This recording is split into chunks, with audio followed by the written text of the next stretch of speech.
देवेंद्र देवासुद्धा आलेले आहे, माझे फार दोघं जवळचे मित्र आहेत. आणि शैलेश तू पण आहे तर शैलेश सुद्धा इथे आहे. तर आपण दोघांना ओव्हरऑल विचारूया की त्यांचा अनुभव कसा होता. तर प्रतीक, आद्यताल सुरू करण्यापासूनचा ते आजचं हे वादन संपेपर्यंतचा तुझा ओव्हरऑल एक्सपिरियन्स कसा होता? आद्यतालचा हा प्रवास खरा प्रवास हा आम्ही 2012 पासून सुरू करण्याचा प्रयत्न करत होतो. 2012 पासूनचं आमचं स्वप्न होतं. दीपेश वगैरे आम्ही सगळे मित्र, आमचं 2012 पासून स्वप्न होतं ते 2017 काही काळ गेला, जरा आम्ही नोकरीला लागलो, प्रत्येकजण प्रत्येकाच्या व्यवसायात लागला. त्याच्यानंतर आम्ही परत एकजूट झालो आणि आम्ही परत स्वतःच्या मेहनतीने आद्यताल ध्वजपथक हे परत स्थापन केलेलं आहे. त्यामुळे 2012 पासून जे सुरुवात करायला घेतली ती 2017ला सफल झाली. त्याच्यानंतर आजचा प्रवास, आजपर्यंत झालेला प्रवास हा खूप सुंदर होता आणि आज झालेला परफॉर्मन्स तर तुम्ही बघतच आहात. प्रतीक इतका कॅमेरासमोर बोलतो मला माहीत नव्हता, आज तो पहिल्यांदा कॅमेरासमोर एवढं बोललेला आहे. आणि देवेंद्र गावकर, आता ते बघा देवा कॅमेरासमोर कर. देवा, तर तुझा ओव्हरऑल एक्सपिरियन्स आद्यताल पथकाचा कसा होता? ओव्हरऑल एक्सपिरियन्स बघायला गेलं तर खूप चांगला होता. मला वाटलं नव्हतं माझी पोरं एवढं चांगलं वाजवू शकतात, एवढी अपेक्षाही केली नव्हती, त्याच्यापेक्षा जास्ती झालेलं आहे. त्यामुळे मी खूप खुश आहे. आणि फार कमी वेळेच्या प्रॅक्टिसमध्ये एवढं सगळं शिकलेली आहेत पोरं. त्यांचा खूप आभारी आहे मी. धन्यवाद. बरं, अजून एक बोलायचं. खास आद्यतालचं खरं स्वप्न दीपेश मलबारी, अमित केदारे यांचं खास, हे दोघेही आज आपल्या पथकात आहेत, आपल्या सहकार्य करायला आहेत. अमित आणि आमची आई, पथकाची आई हो, पथकाची आणि माझी आई आलेली आहे. तर तशी तिची फार इच्छा होती अजून एक मुलगा असावा, पण तिला बघा केवढी मुलं मिळालेली आहेत पथकात. म्हणजे मी तुझा काय ओव्हरऑल एक्सपिरियन्स होता साधारण? खूप छान. आद्यतालाने अशीच उत्तरोत्तर प्रगती करावी हीच ईश्वर चरणी, बापू चरणी माझ्या प्रार्थना. आणि ही माझी सगळी मुलं खूप खूप खूप मोठी व्हावी. मला देवाने केवढी मुलं दिलीत बघा, टाळ्या वाजवा. आता कुठे गेला? बरं, आता प्रतीक म्हणाल्याप्रमाणे मी आणि अमित, आम्ही दोघांनी मिळून हे स्वप्न पाहिलं होतं की आद्यताल नावाचं एक ढोल ताशा पथक असावं. त्याचं ते आता ध्वजपथक झालं आहे. आणि आज 2012 ते 2016 चार वर्षाचा जो प्रवास झाला, त्या प्रवासानंतर आज आद्यताल ध्वजपथक आम्ही साकारू शकलो आहे. तर आपण त्यालासुद्धा विचारूया की त्याला या प्रवासाबद्दल काय म्हणायचं. नाही, प्रवास नक्कीच खूप सुंदर सुरुवात झालेली आहे आमची. आणि आई भवानीचा आशीर्वाद असाच आमच्या पाठीशी राहो आणि आम्ही उत्तरोत्तर अशीच प्रगती करत राहू हीच प्रार्थना आहे. आणि आज सगळ्यांनी खूप मनापासून वाजवलं, खूप खूप छान वाटलं आज.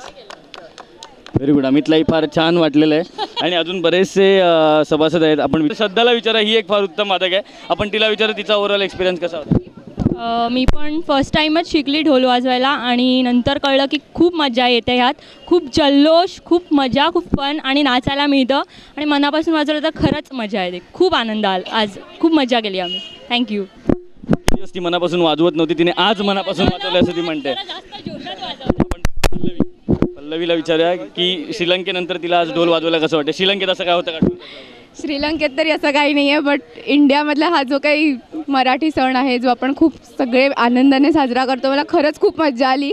मीच नाही, आम्ही सगळ्यांनी खूप खूप मजा केली आहे, नाचलो, दंगा केला आणि खूप खूप मजा आली. फुल कल्ला. आणि सगळ्यांना गुढीपाडव्याच्या खूप खूप शुभेच्छा. सगळ्यांना गुढीपाडव्याच्या खूप खूप शुभेच्छा. सर्वात पहिला मी ढोल प्रमुखाचा मी आभार मानतो. त्यांनी आम्हाला इकडे सगळ्यांना एकत्रित केलं. मराठी सण हा एकत्रितपणाने आम्ही पार पाडला, कारण की आता सध्या मराठी सण हे खूप कमी होत चालले. सो आम्ही सगळे एकत्र येऊन त्याला आम्ही प्रोत्साहन देतो आहे. आम्ही सगळे इथे कोणी एक्झाम्स, कोणाची 10वीची एक्झाम आहे, कोणी जॉबला आहेत वगैरे, कोणी 12वीला आहे, पण आम्ही त्याचा विचार न करता आम्हाला मराठी सण हा गाजवायचा आहे. त्या हिशोबाने आम्ही आमचं सगळं सोडून आमचे टायमिंग्स कसे काय आम्ही मॅनेज केलेत, त्या हिशोबाने करून आम्ही प्रॅक्टिस करून हा सण आम्ही परफेक्टपणे आम्ही पार पाडला आहे. Thank you so much. नक्कीच प्रसाद, आपल्याला मराठी माणसाचा मराठी सण आणि आपलं मराठी नेतृत्व हे जगाच्या पलीकडे घेऊन जायचं आहे आणि त्याप्रमाणे आपण नक्कीच प्रयत्न करू. आमच्या ताशाचा लीड आहे, तर दोन आहेत. हा एक आहे माझ्यासोबत. तर आपण विचारूया की त्यांना कसं वाटतं. मस्त आहे. आपल्याकडे ताशा वाजवणारी एक मुलगी, आपण तिलाही विचारूया. मस्त एक्सपिरियन्स होता. थँक्स टू दीपेश दादा. मस्त मॅनेजमेंट केलेलं आणि काही शब्द तर नाही आहेत बोलण्यासारखे. ओव्हरऑल तुम्ही एन्जॉय केलं की नाही? सवालच नाही. खूप खूप छान वाटतंय. ताशा माझं स्वप्न होतं की मला ताशा वाजवायचाच आहे. ढोल व्यतिरिक्त ढोल नंतर पण ताशा पहिला. सो मला खूप खूप छान वाटतंय आणि तुम्हाला सगळ्यांना गुढीपाडव्याच्या हार्दिक शुभेच्छा. आपण आहे इथे, आपण तिला विचारा की तिचा ओव्हरऑल एक्सपिरियन्स. सगळे आता बोललेच आहेत की सगळ्यांना खूप मजा आली आहे आणि मलाही तशीच खूप मजा आली. पहिलं वर्ष होतं. फक्त एवढंच आता सांगते की आद्यताल ध्वजपथकाची सुरुवात एकदम दणक्यात झाली आहे. तर आता उत्तरोत्तर आम्ही असाच प्रत्येक सण गाजवणार आहोत येणारे. आज आज आज सर्वांनीच खूप छान वाजवलं, त्यामुळे खूप छान वाटलं. माझं फर्स्ट म्हणजे पाडव्याचं फर्स्ट वादन होतं. लास्ट इयर मला खूप वाजवायची इच्छा होती पण काही कारणाने जमलं नाही. यावर्षी मी वाजवलं आणि गाजवलंही. सो खूप छान वाटतंय. मला टोल आणि ढोल दोन्ही वाजवायला मिळालं. दीपेश दादामुळे मला ही संधी मिळाली. थँक्यू दीपेश दादा. थँक्यू. पथकाची अजून एक काही आहे, मेघना. आपण मेघनाला विचारूया की तिचा ओव्हरऑल एक्सपिरियन्स कसा होता पाण्याच्या बाटल्यांसकट. खूप खूप छान एक्सपिरियन्स होता. मला लग्नानंतर मी ठरवलं होतं एकदा तरी मला ढोल वाजवायचा आहे, जो की मला फायनली वाजवायला मिळालेला आहे. आणि आम्ही आफ्टर ऑल आद्यताल ध्वजपथकाने गुढीपाडवा गाजवलेला आहे मुलुंडीचा. असंच आम्ही पुढे पुढे गाजवत राहू, उत्तरोत्तर गाजवत राहू. आणि खूप खूप मजा आली. प्रॅक्टिसमध्ये खूप धमाल आली, खूप मजा गेली, खूप मस्ती गेली. ओनली फॉर दीपेशमुळे. बरोबर आहे. येस, त्याचं नाव घेणं गरजेचं आहे ना, पथक प्रमुख आहे ना तो. आणि मेघनाला हो दर रविवारी ती फार टेस्टी नाश्ता घेऊन यायची. कधी कधी त्या नाश्त्याने आम्ही होळी पण केलेली आहे, होळी साजरी केली आहे. आणि आम्हाला मेघनाला फार शिकवायला लागलं नाही. घरी ती ऑलरेडी नवऱ्याचा बराच ढोल वाजवत असते. त्यानंतर इकडे येऊन तिला जी ढोल वाजवायची इच्छा होती ती तिने पूर्ण केलेली आहे. आज परिकथेतल्या सर्व पर्या खाली उतरल्यासारखं वाटतं. तर काका जरा एक स्पेशल राहिलं आमचं अजून एक. हे सेजल कुठे? संजना रिये लवकर झालं त्यांचं.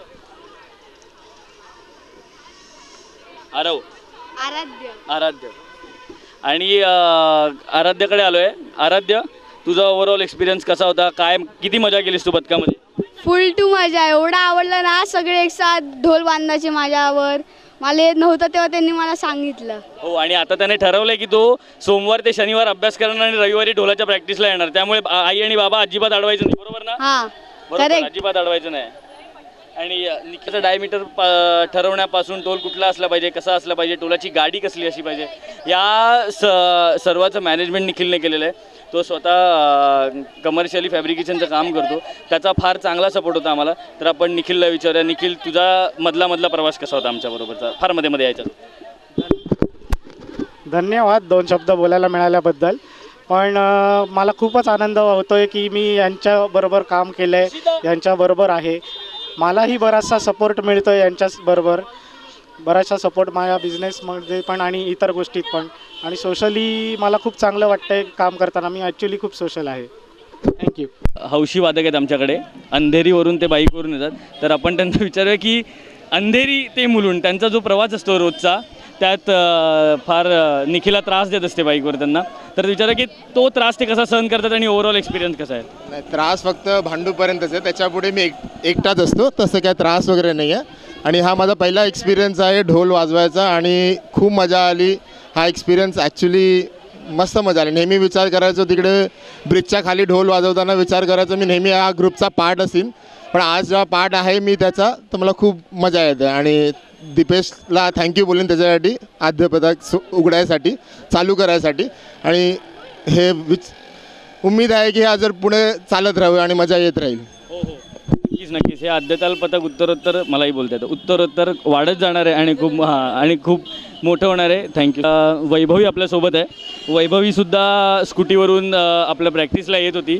मध्येच म्हणायची की दादा मी जाऊ का, मला लेट होतो आहे, मला घरी जायचं आहे, असं तिचं बरंच काही कारणं होती. पण तरी ती येत होती. तर आपण तिला विचारू की तिचा ओव्हरऑल एक्सपिरियन्स कसा आहे? मला ढोल वाजवायला खूपच मजा आली. किती दमलेला असेल आणि ढोल कमरेला असेल आणि ताशाची तरी एकदा वाजली की आपोआप बीट उचलला जातो ठोक्यावरती. त्यामुळे खूप मजा आली मला. थँक्यू. थँक्यू. विचारूया की रोशनी तिचा आद्यताल ध्वजपथकाचा प्रवास कसा होता आणि तिला कसं वाटलेलं आहे? माझा खूप छान एक्सपिरियन्स होता. फर्स्ट वादन होतं, माझं पहिलं पथक आहे आणि खूप छान धमाल केली. ढोल बांधला की एक अंगामध्ये जल्लोषच येतो. खूप छान वाटलं. खूप मजा केली आज आम्ही. थँक्यू. थँक्यू. की सर्वांनाच खूप मजा येते, जोश येतो, जल्लोष येतो त्यांच्या अंगामध्ये.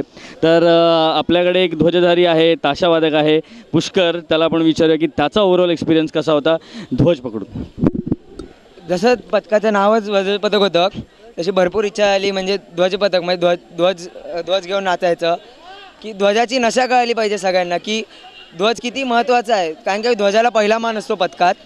आणि जसं नावच ध्वजपथक आहे, आद्यताल ध्वजपथक, मग ध्वजाला आपला पहिला मान. आणि सगळी जी मजा आली, सगळं प्रॅक्टिस वगैरे ओव्हरऑल सगळं मस्त झालं. सगळं दीपेश दादामुळे. त्याला थँक्यू सगळं. Thank you so much. काका नमस्कार. आद्यताल ध्वजपथकाचा अजून एक फार महत्त्वाचा मेंबर शैलेश, तो मगाशी मिस झाला, तर आपण आता तो आपल्याबरोबर आलेला आहे आणि आपण आता त्याला विचारूया की त्याचा ओव्हरऑल एक्सपिरियन्स कसा होता आद्यताल ध्वजपथकामध्ये. आद्यताल ध्वज पथकाबद्दल सांगायचं असं झालं तर दीपेश जेव्हा माझ्याकडे आला तेव्हा जेमतेम 20च कलाकार होते आमच्या पथकामध्ये. तर बघता 20 ते 40 झाले, 40 ते 50, 60. आज अशी परिस्थिती आहे की 85 मुलं आहेत आमच्या पथकात, मुलं मुली. आणि मोजून 20 ते 25 वेळा प्रॅक्टिस करून मुलांनी फारच सुंदर वाजवलं आहे. म्हणजे मला अपेक्षा नव्हती की इतकं छान वाजवतील मुलं.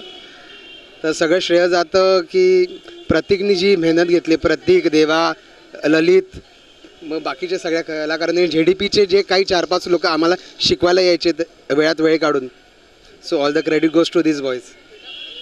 थँक्यू शैलेश. आणि या ध्वजपथकाला जेवढ्या जणांचा सपोर्ट मिळाला, काही जणांची नावं आम्ही सगळ्यांसमोर घेऊ शकत नाही, काही जणांची आम्ही नावं घेऊ शकतो. ज्यांची नावं राहिली असतील त्या सर्वांना थँक्यू सो मच की आमचं एक आद्यताल नावाचं स्वप्न तुम्ही आम्हाला आज पूर्ण करण्याची संधी दिली. आणि आज गुढीपाडव्याच्या मी 4 वर्षात कुठल्याच गुढीपाडव्याच्या स्वागत यात्रेत गेलो नव्हतो, कारण मी ठरवलं होतं की जर स्वागत यात्रेत उतरेन तर स्वतःचं ध्वजपथक घेऊन, आणि ते ध्वजपथक आम्ही आज 4 वर्षानंतर घेऊन उतरलो. याबद्दल मला 30 सेकंड मीडिया हाऊस टीमचा पूर्ण अभिमान वाटतो. सिद्धांत सरफरे, आदिनाथ, त्यानंतर सौरभ जाधव, हे 36 स्वप्नील गाडगे, त्याने सुद्धा आज व्हिडिओग्राफी केली. हे 30 सेकंड मीडिया हाऊसचे खूप जवळचे मेंबर आहेत, माझ्या खूप जवळची माणसं आहेत. त्या लोकांना थँक्यू, कारण त्यांनी त्यांच्या वेळा ॲडजस्ट करून हे सगळं मॅनेज केलं आहे. आणि आद्यताल या ध्वजपथकामध्ये आलेले प्रत्येक सभासद, त्या प्रत्येक सभासदांचे मी आभार मानतो की त्यांनी आद्यताल ध्वजपथक इतकं मोठं होण्यास ते जबाबदार आहेत. Thank you so much. आणि प्रदीप साटम, आमचे जे व्हिडिओग्राफर, त्यांनी ऑफिशियली आज व्हिडिओग्राफी केलेली आहे काहीही न घेता. आणि त्यांची 2 लहान मुलं आर्या आणि आराध्य, हे दोघं आपल्या पथकामध्ये ढोल वाजवतात. खूप हौशी आहेत ते काका. आज ते त्यांचं काम सोडून पूर्ण गुढीपाडव्याची जी आमची स्वागत यात्रा आहे ती स्वागत यात्रा कव्हर करत होते. तर काका तुम्हालासुद्धा थँक्यू सो मच. आद्यताल ध्वजपथकाला सपोर्ट केलेला प्रत्येक व्यक्तीचा थँक्यू.